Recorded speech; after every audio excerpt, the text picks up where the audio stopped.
Mr. Bastien Presset, Bastien Presset, from Lausanne University. He will speak about a project for learning while moving. Thank you. Oh, you can present the other ones. Thank you. Thank you. They told me we can put a USB. Est-ce que quelqu'un... Alors, s'il y a un expert de cet ordinateur qui peut m'aider à aller chercher ça, ça va être plaisir. Can we use that?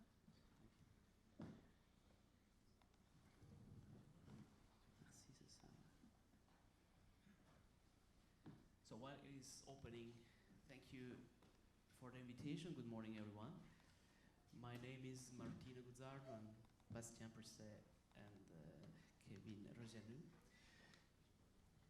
We are pleased to be here to present you an application we work on. Maybe it doesn't look like, but we have something in common. We spent many years of our life studying sport at the University of Lausanne. Especially it doesn't look like for me, but it's not really the stereotype of the sportsman.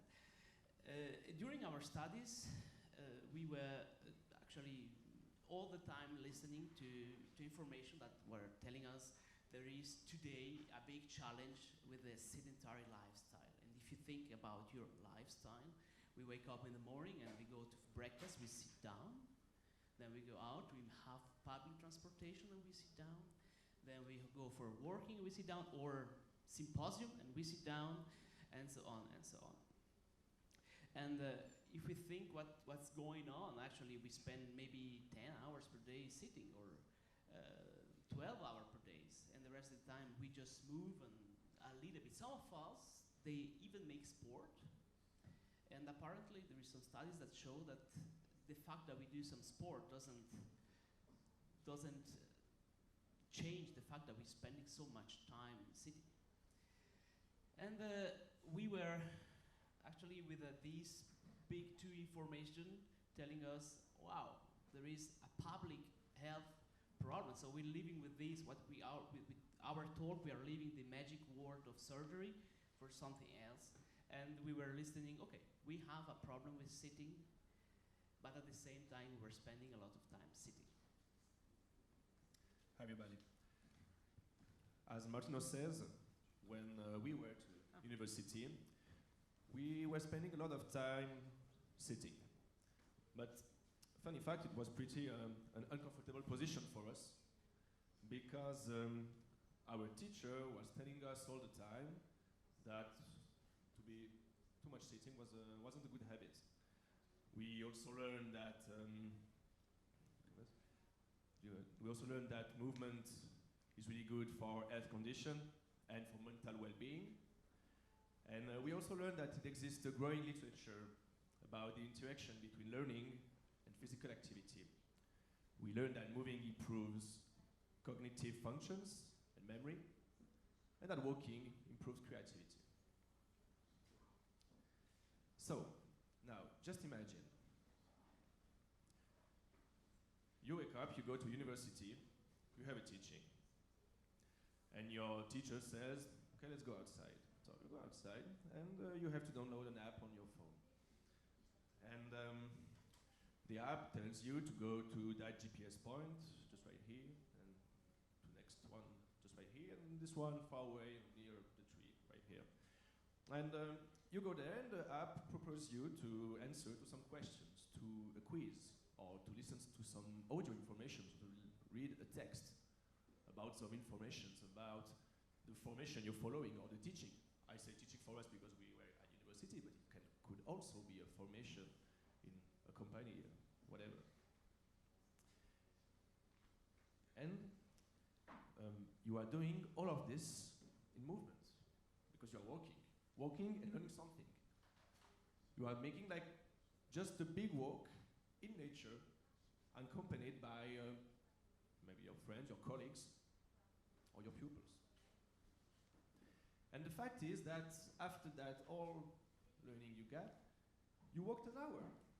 You just walked an hour. So that's pretty great. And wouldn't be that better situation sometimes than staying in a classroom setting. Okay, so all those reflections are from our association we created in 2012. The name is Why Move. Why Move is an association where we try to think about what is physical activity. We try to understand and help people to understand their own way of doing physical activity. So we develop projects of physical activity, around physical activity, better. And we try to set up situations where people can think, understand, and choose their own way of doing physical activity. But the fact is that we are not the first to think about that. So Bastien Presset is going to explain you the purpose, the aim of our application, with the name Aristotle was right. Yeah, because it's okay, I can do it here. Because we're not the first one, in fact, to come up with the idea that you can learn while moving. Aristotle, so 300 BC, was doing that already. So they used to walk around the Lyceum with his pupils. And it was really, they were not just walking because they thought it was cool. They really thought that walking was a way to have better reflection, to discuss. And for that, they were called the peripateticians. It was a peripatetician school, which in Greek means those that walk around, if you want to. And we want to go a little bit further because we think that with new technologies and because smartphones can go basically everywhere, there is a way to improve that way of doing, and not only just to walk around, but also be provided with very different information, videos, audio files, exercises, and everything. So our project is aimed at developing a pedagogical tool, so an application that would allow such an experiential and in-movement learning experience. So we're going to do our pilot project in September at University of Lausanne during a course of Davide Malatesta. It's a course about movement and obesity, so it's pretty good that we can link that idea of moving and learning with a course about the importance of moving for several health issues. And we're going to do it in collaboration with the FIP, which is a fund for innovation and technology, and we're discussing with HE-ARC to develop the final application with them. So what is the app like? Basically, it's an app that provides trails around the campus for us. We have the chance at Lausanne, we have a very nice campus with forest and rivers and the lake. And the trail is interspersed with posts. And at each post, we can provide the students with either knowledge. It can be textual, it can be audio, it can be video. We also provide exercises and games that are, of course, linked to the knowledge that we want to provide. And we ask them some questions. They can be used either as a game, as a kind of a challenge, or as a means for validation, so that the teacher can make sure that the knowledge has been acquired. In here you have an example. It's about a Wingate test. So a Wingate test is a protocol that you can do with obese people. It's a running test. There are several of them. And in here you can see the idea is that you can learn about the Wingate test and its metabolic effects while sitting and while I am explaining to you why it's important. But you can also go out and do the test. And that's our idea. I mean, we get the students to go out to learn about the metabolic effects of that test, then do the test, experience that test that they are going to do at some point, or to make some other people do, so that they really can, experience what it is to do the test, and then go back on those metabolic effects, ask them some questions. Okay, why was it important? What's the difference between other tests and this one? And that's really our core idea, is that we want to get the students to learn while moving and while experiencing something about the knowledge that we want them to acquire. Yeah, that's really our core idea. And as a conclusion and as a take-home message, what we would like to say is that we are trying actually just to have this coherence between what we heard and what we can do. So, and the coherence is, we heard that it's better to have people to stand up and walk, or stand up and do something. And we have the technology today to do that. So we try to implement these. And actually, when we move, we learn better. And what we are looking for is people that have the same vision that we have, and that believe that it's possible to take these contents and bring it in a format. This is an app, but maybe also something else, but in a format where people doesn't just sit down and repeat anatomy, but they can move and have something more enjoyable or gaming and develop that. So thank you very much for your attention.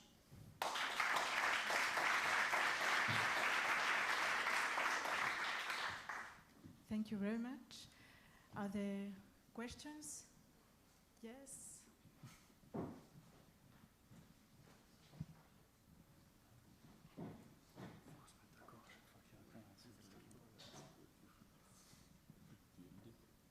Bonjour, merci pour votre présentation.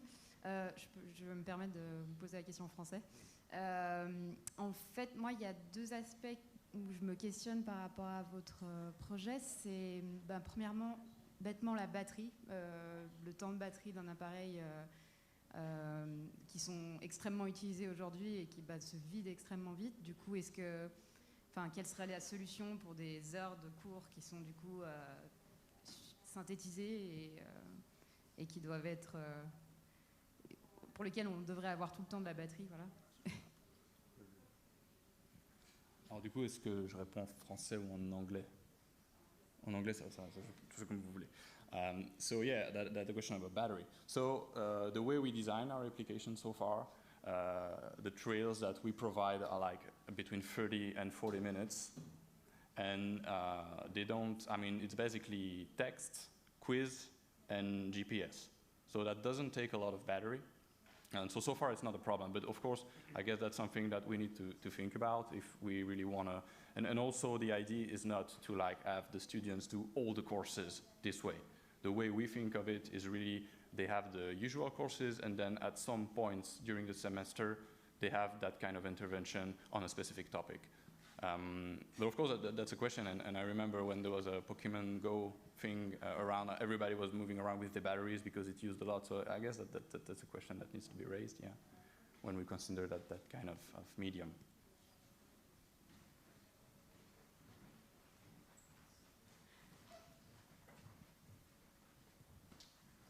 Hello, just have one question because the principle we want to engage there is like learning while moving, but from what I understand from your application is you move, you pick up your smartphone, you stop moving, and you get some information. So is this like the fact that we get access to information during performing the motion, or it's just the fact just to go outside of a classroom and to get some information? And second point, just on that reflection, how can you do something while moving? Because moving with your smartphone might be good for your health, but if you hit a car, might not be so great advantage. I didn't get the end. I didn't understand the end of your question. Yeah. I was just saying that if you look at your smartphone, it can be very dangerous, like walking and moving while like, yeah. Yeah, I get your question, of course. So, of course, the idea is, it could be that people really learn while moving in a very strict sense. That is, they're really moving and learning at the same time. Of course, that's not what we want to do. We want people, of course, to get out, to get a specific experience, to move. But of course, at the moment that they are reading something, they're not moving. But I guess I understand your question and kind of your critique. But I still think that there's really a lot more moving and experiencing it that way of doing than just remaining sitting in the university. But of course, I get your question. Thank you for the nice presentation. So I have a question regarding adoption, because I think one of the challenges of this kind of applications is the adoption by large public. So do you have a plan for this? Of course, for us, the question is a little bit different than for, let's imagine we would release it for the industry and for everybody. The way we design it so far is for one specific course. Of course, the idea is that it's a pilot study, and if it works well, we're going to design it for other courses. But when you design that kind of application for students in a course, the problem of adoption is not really the same than with general public, because they kind of have to do it. That's part of their learning process, that's part of the course. That may even be part, at least Davide Malatesta, the teacher, is thinking about it, a part of the validation. So if you don't do it, you don't get validated. So for us, it's not really a question so far. But I guess, of course, if some people want to develop that on a bigger scale and release it outside of a specific institution, like we do, that question should be raised, of course. Yeah. Yeah, kind of. Kind of, yes, absolutely. Bonjour. Moi, j'ai beaucoup apprécié le changement de contexte, mais j'ai une question. Il me semble que si pour faire de l'apprentissage, on change le contexte, mais l'approche pédagogique, c'est toujours question, quiz, il faut aller à il y a une sorte de discontinuité. On essaie de sortir des sentiers battus, mais après on y revient. Par un média, ok, mais par un canal différent, mais on revient. Donc ma question, est-ce qu'on ne peut pas aller un petit peu plus loin et profiter du cadre pour que ça soit un motif ou un sujet d'enseignement du style, si on traverse la forêt, c'est là où on va se questionner sur les arbres, sur la lumière, sur le soleil, ainsi de suite. Et est-ce que vous avez pensé à une collaboration avec des écoles pédagogiques pour créer ce genre de choses, un enseignement provenant du contexte, se basant sur le contexte, avec un petit peu aussi d'imprévu, un petit peu de... Voilà, donc est-ce qu'il y a une réflexion autour? Thank you for the input. Of course, there is a reflection about that, and this is the big challenge, so how we change the paradigm. And you're right, so we are still into something where they have to move in the content, but this is due to the fact that we are the university and we are dealing with this content and they have to work with this. So it's not about going outside and discovering something else. We are dealing with working with an obese person and working with some specific, I don't know, metabolic path or something like that. And we are at these points, but of course the next step may be once after that to think more largely and have more cooperation with HEP or something else to have this direction. Yeah, I can give maybe two examples about that. The first one is one of the traits that we want to develop is in fact about the social determinants of obesity, and it's to get people, the study has been done in Lausanne about a specific neighborhood in which apparently because of structural questions in the way the neighborhood is constructed, there's more obesity, and the trail is going around that neighborhood and getting the students to really be inside the neighborhood and see, okay, why, and trying to. So this kind of, I think that's the idea that you're talking about. And the other one is the library in Lausanne is interested to maybe develop a trail inside the library to learn to persons to go to different books and different sections because they have to do that in first year. So that would also be kind of context related. But I think you're right, we can go further and it would be a good idea to go further, I guess. One more question, yes. En ce qui concerne justement le format de cette application, est-ce que ce ne serait pas aussi une piste de, par exemple, faire des textes parlés plutôt que des textes écrits, comme ça justement on n'a pas, comme ça on se concentre autour de nous plutôt que, et puis tout en écoutant et puis en marchant. Yeah, exactly. Yeah. It was this idea. We had this idea to get some audio information while you were walking to a post to another post. You can hear something, and then when you arrive at the point, the GPS point, as I said before, you have the question or the interrogation about what you heard before. That was your question, right? Yeah. Okay. Thank you very much. I ask also one last question, please. About the efficiency of your idea, your project. Did you plan or did you already do to evaluate this efficiency by knowing if the students are healthier or more intelligent? Yeah, of course. And we designed this, as I said, in collaboration with the Fund for Pedagogical Innovation from the University of Lausanne. It's very important for them that we use it as a pilot study and that we're going to design with them some group focus interviews, and they really want to know about the efficiency and the outcomes of our intervention, but it's going to be next year, of course. And it exists a lot of good questionnaire about in university to evaluate each course. In fact, we have to ask students to evaluate each course, each teacher, and we can use that. And the satisfaction. Yeah, exactly, a satisfaction. Okay, thank you very much.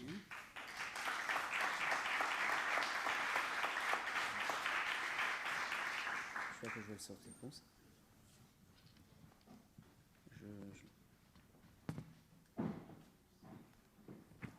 Now I ask